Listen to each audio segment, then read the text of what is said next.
All right, Jesse, I'm fired. Welcome to the show. So I'm going to try to do something a little bit better from now on. I'm going to set out exactly what the videos are going to be about at the front end. You know, people say I ramble too much, which I'm starting to do right now. So I'm going to try to, at the very least, tell you what's going to be in the video at the very front. So what we're going to talk about today is we're going to talk about the Tyron Woodley contract. We're going to talk about Tyron Woodley as a human being because it's very relevant as it goes into this fight. We're going to talk about Jake Paul and Logan Paul, and we're going to talk about why Jake Paul is so much better at this than his brother, even though his brother is probably, you know, he's a cool guy, very successful also. But as it relates to the fight business, Jake Paul is much better at this than him. And that's not the only reason that the Tyron Woodley and Jake Paul fight is going to be such a bigger and more successful event than the Mayweather and Logan Paul one. But we're going to talk about that as well, because there's no comparison. I'm going to bet that the Jake Paul and Tyron Woodley fight does 4 times, if not more, the pay-per-views that the Logan Paul and Mayweather one does. And then we're going to talk about Conor McGregor and how he comes into this thing, because he does. So if you like the content, subscribe and ring the bell. If you've only ever seen me talk about Joshua Fabia, I mean, I don't know. I do that well. I will probably work some Joshua Fabia jokes in, but I also do this, and I do this really well too, as you're about to find out. Maybe. I don't know. I might do good, might do bad. Doesn't matter. I'll make it entertaining even if the information is stupid, but it won't be. All right, so let's talk about Tyron Woodley's contract. So Malky came out and he said that this is one of the biggest contracts that he's ever negotiated. Good for him. That's a big win for him, given that he just lost John Jones as a client. That one has got to sting, especially since it looks like that deal's probably going to get done now. But we can talk about that. Richard Schaefer being involved in another video. But big win for Malky. So he alluded to some numbers, if you were reading between the lines, that made it pretty clear what the contract looks like. I also heard through the grapevine that what he said is accurate, right? So basically what it sounds like is Tyron Woodley's probably getting right around $1.2, $1.3 million base. No matter what happens, even if not a single person buys the pay-per-view, he's going to get about 1.2, 1.3 million, okay? Might be a little bit lower, a little bit higher, I don't know, but low 1 millions.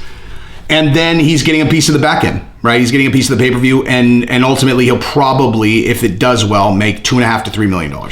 That's what his compensation is going to be. Now, as a 38 or 39-year-old fighter who's lost 4 in a row, even though he's Tyron Woodley and he's a big deal, that's the best deal that any of these guys have ever seen, ever. Yeah, I challenge anyone to show me a fighter who lost his last 4 fights in the UFC or any organization, left that organization, and then got paid multiple millions of dollars for a single event right after that. I think you're going to be pretty hard pressed to find that. So congratulations, Tyron Woodley. He's a good dude. He deserves it. And I like him. So I probably am going to clickbait this title, something like, the truth about Tyron Woodley, something like that. So, I mean, obviously, like, okay, I am going to tangent here real quick because people break, you fucking clickbait all the time. Okay, yeah, that's the entire, what do you think we're doing here? Like, you think, you just make a good video and then you title it something, like Jesse talks about Tyron Woodley. The whole point is to get people to click on the video. It's your responsibility to make it entertaining enough that once they've clicked on it, they might be like, well, that title made it sound cooler than it was, but I'm finding this guy entertaining and I'm going to come back to his channel, and then ultimately they're like, I really like this guy, subscribe. Okay, that's the game we're playing, okay? Figure it out. But anyway, the truth that I am alluding to in the title is related to his personality. I have a great gauge on his personality. I don't know him, I've never met him, but I'm real good at reading people. And here's what I'm gonna say about Tyron Woodley. Number 1, I would bet that Tyron Woodley has a lot of money saved, okay? Like, I don't know how I can see that in people. I'm going to tell you a 100% true story. When I first started dating Gabrielle, so I have this parlor trick that I can do, okay? Where basically I can tell a person, like, show me a photograph of someone that you know really well that I've never met, and I'll give you my read on him. I can't tell you how I do it, but I can, just in terms of things about their base personalities, I am almost always right. Like, I don't know how I do it. I just look at them and I'm like, it's probably some way that they hold their face. I have no idea. I think I have a photographic memory when it comes to people's faces and mannerisms. And so I just connect people that I knew from before behaviors that they had with how this person holds their face. I don't really understand exactly how I do it, but I'm bulletproof on it. Tyron Woodley, I'm sorry. So Gabrielle showed me a photograph of this really hot girl named Angel, okay? And she goes, what about her? And she's like, she was my roommate. I'm like, I bet you she had a boyfriend that she was with 100% of the time. Like one of those like annoyingly inseparable couples. She's like, okay, yeah, that's right. And then I was looking and, I'm just dating Gabrielle. I'm really trying to impress her. And so I took a big shot. I looked at her and I was like, I also bet, if she owed you money, she'd be hard to get to pay. You'd have to ask her like 6-7 times. And she was like, okay, that's fucking weird. She's never questioned me about it again because she's like, she was my roommate and we literally always had to chase her around for rent. And I was like, that's probably my best pull of all time from a picture. But you can confirm that with my wife. See if I'm making that up. But anyway, so the only reason I even tell that story is just for credibility when I tell you that I feel pretty confident about my read on Tyron Woodley to where like most people would be like, how the fuck would you know if he saves his money? And I'm telling you, it's just something I can do, okay? So my guess is that Tyron Woodley has a lot of money saved. I would bet you that he has made very, very few frivolous purchases in his life. And I bet you he doesn't like to pay for shit that he doesn't want to, he doesn't want to pay extra for things. He's probably got a nice car because he's a well put together guy. He's probably got a decent house, but I would bet you he has, I would bet you he has 7-figure savings, multiple 7-figure savings would be my guess. And the only reason I bring that up is because it relates to this fight, right? It relates to this fight because if you're not entertaining, maybe this would be a work. I'm pull Tyron Woodley out of the conversation, right? And you got a Jake Paul fight coming up. You got Ben Askren who came in there and I don't know, maybe took a dive. I don't know. But if you guys have been watching my channel for a long time, I think I may have said 10 to 12 times that the smartest thing that Jake Paul's people could do would be to pay someone to take a dive. Right? Like this movie continues as long as Jake Paul wins. And this is show business, man. Like this is not like a UFC fight. It's an exhibition. And they get to do another exhibition if the world thinks that Jake Paul's a vicious fighter. And I was like, dude, I would pay the guy $3 million to take one on the chin and go out. Because guess what? That $3 million is going to make you another 50 on the next one. Like it's a no-brainer. If you can find someone with a name that'll take a dive, that's what you should do. And Ben Askren gives such little fucks that he might take that money. I'm not saying that he did, but some people are talking about it, and maybe he did, right? Again, I have no inside information on this. I'm just saying he's the kind of guy where maybe. And the point I'm making with Tyron is I'm going to be very hard. You're going to have a hard time convincing me that he would take a dive. And part of the reason for that is because I think he has plenty of money stashed. I don't think that he needs money enough. Like you got a 38-year-old fighter and they get offered maybe another $2 million and they're in Diego's situation where he doesn't have a lot of money and that's where a lot of this anxiety is coming from. It's like, dude, how am I going to make more money? Like I've only ever made money one way and that way is going away. And someone's like, well, if this is your swan song, I mean, we could do $1 million or we could make it 3.5. All you got to do is make it look good when Jake knocks you out. It's like, you're thinking about retirement and your kids. And I mean, like, that's a compelling offer if you're in a jammed up financial situation. Tyron is not. And I would bet a lot of my own money on that just because I've never been wrong about this kind of thing. So hopefully Tyron Woodley sees this and then he can comment. He's like, you're right, son. I do have a lot of money parked. So I think the odds of him taking a dive are very slim based on that. Also, he's just not the kind of guy that would take a dive, I don't think. Everybody has a number that they would do crazy things for. I don't think it's I think the much higher likelihood is that Tyron really wants to win this fight. And I think that his pride is too important to him because he deserves to be a prideful guy. He was the best in the world for a significant period of time. And I think the idea of him losing to a YouTuber when Askren first got knocked out and Tyron Woodley was bent out of shape about it, I was like, give him that fight. Go back to my TikTok. I said it the next day. Matter of fact, yeah, just go to my TikTok. You'll find it.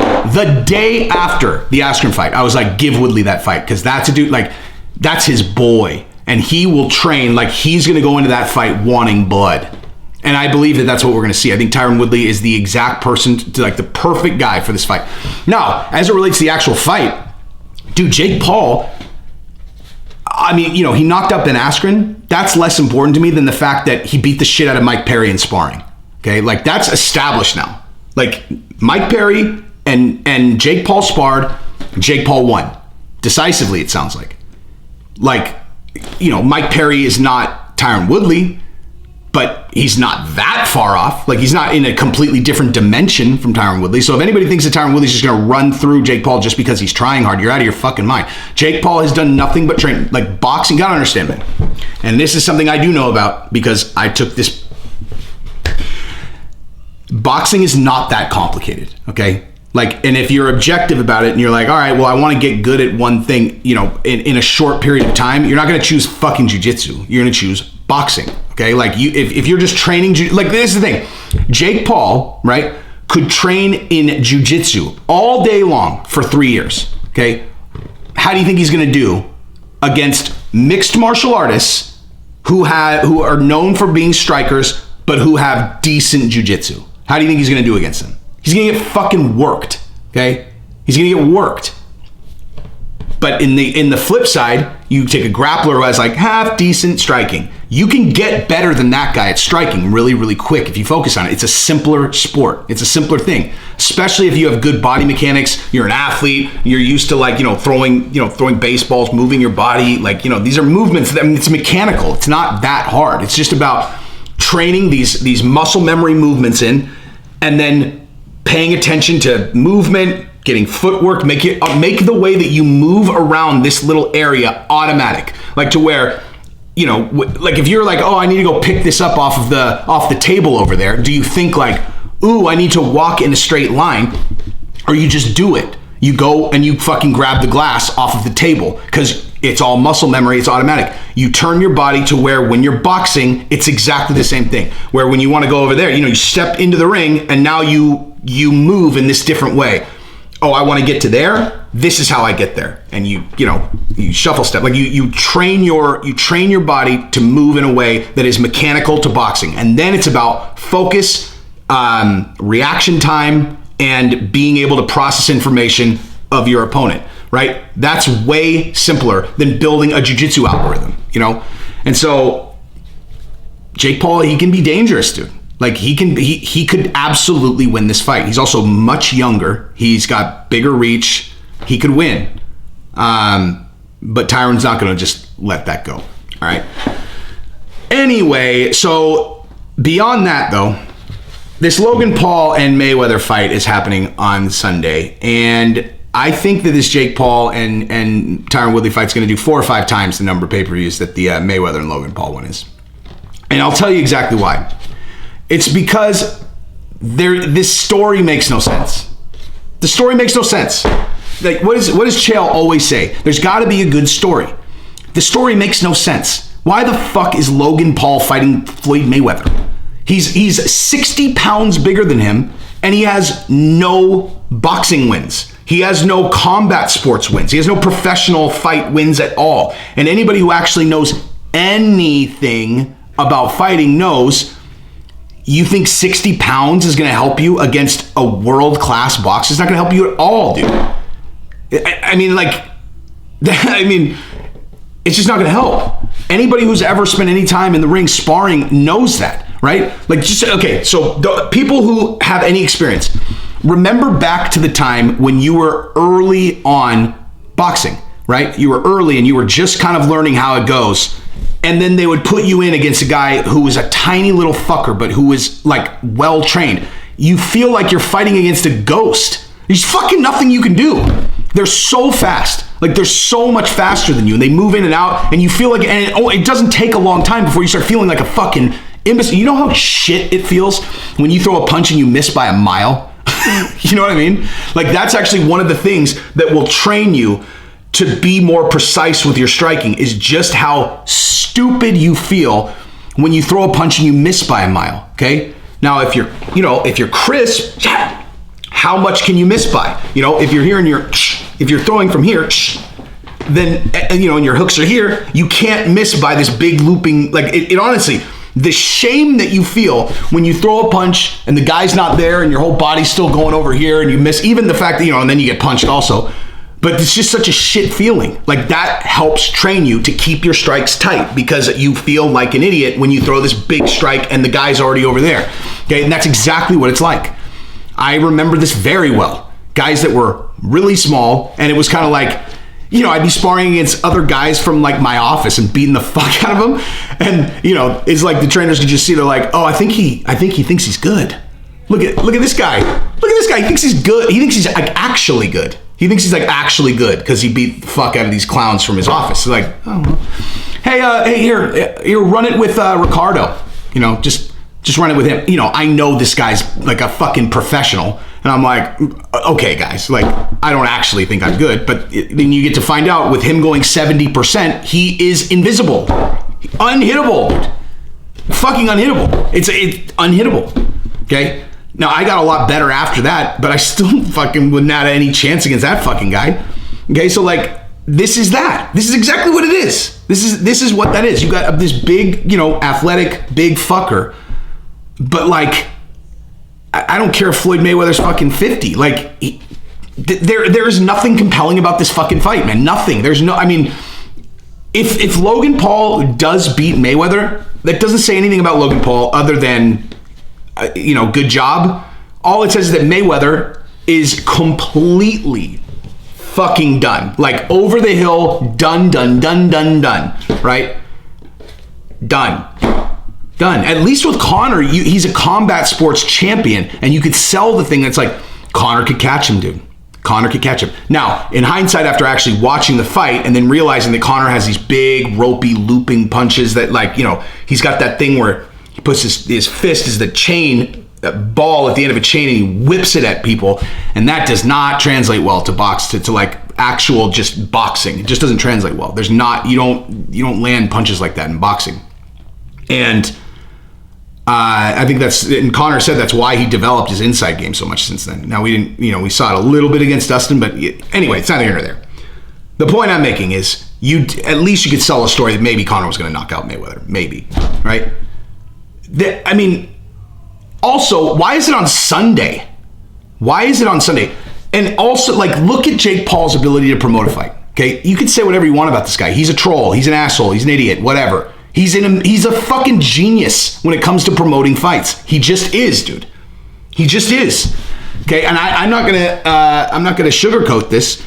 The ability to make people dislike you is one of the biggest assets that a person can have who's trying to be a professional fighter and gain attention for their fights. There's just no arguing that. Okay, there's just no arguing that. Look at Colby, look at Conor, look at Jake Paul. Who are the best people in the world at promoting fights?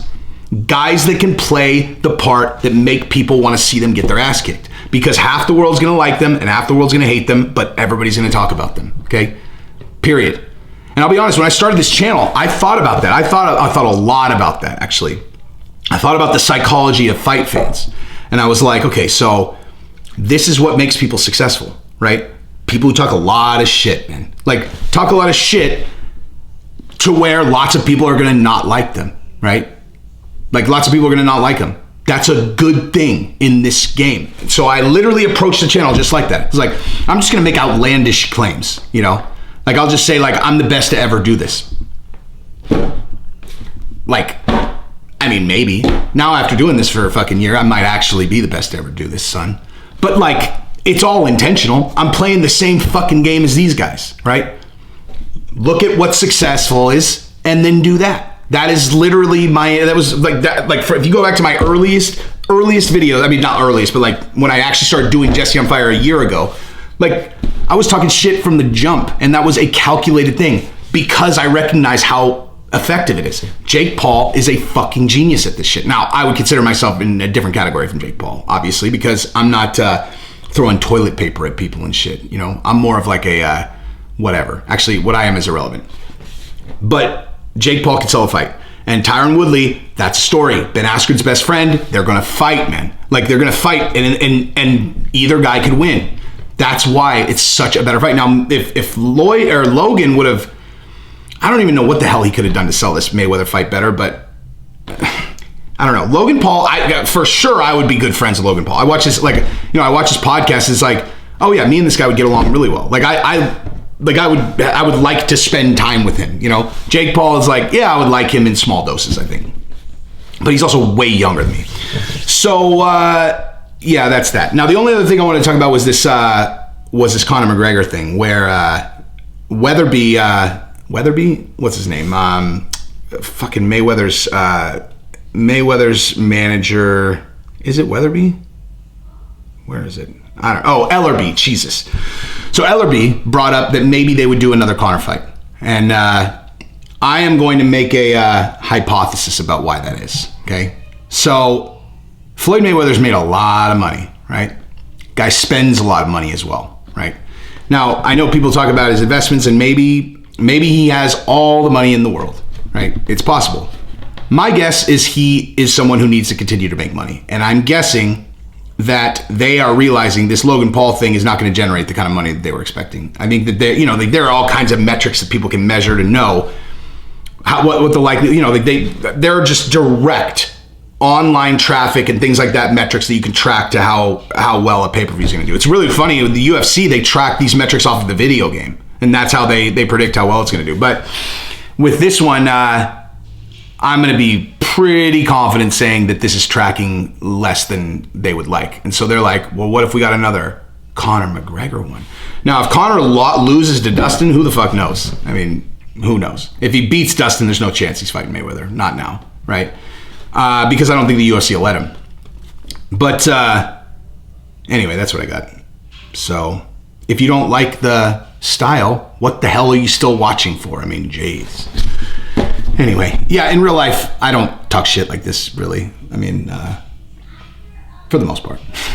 I mean, I can if I really want to. But anyway, fuck Joss Favia, and love you guys. Peace.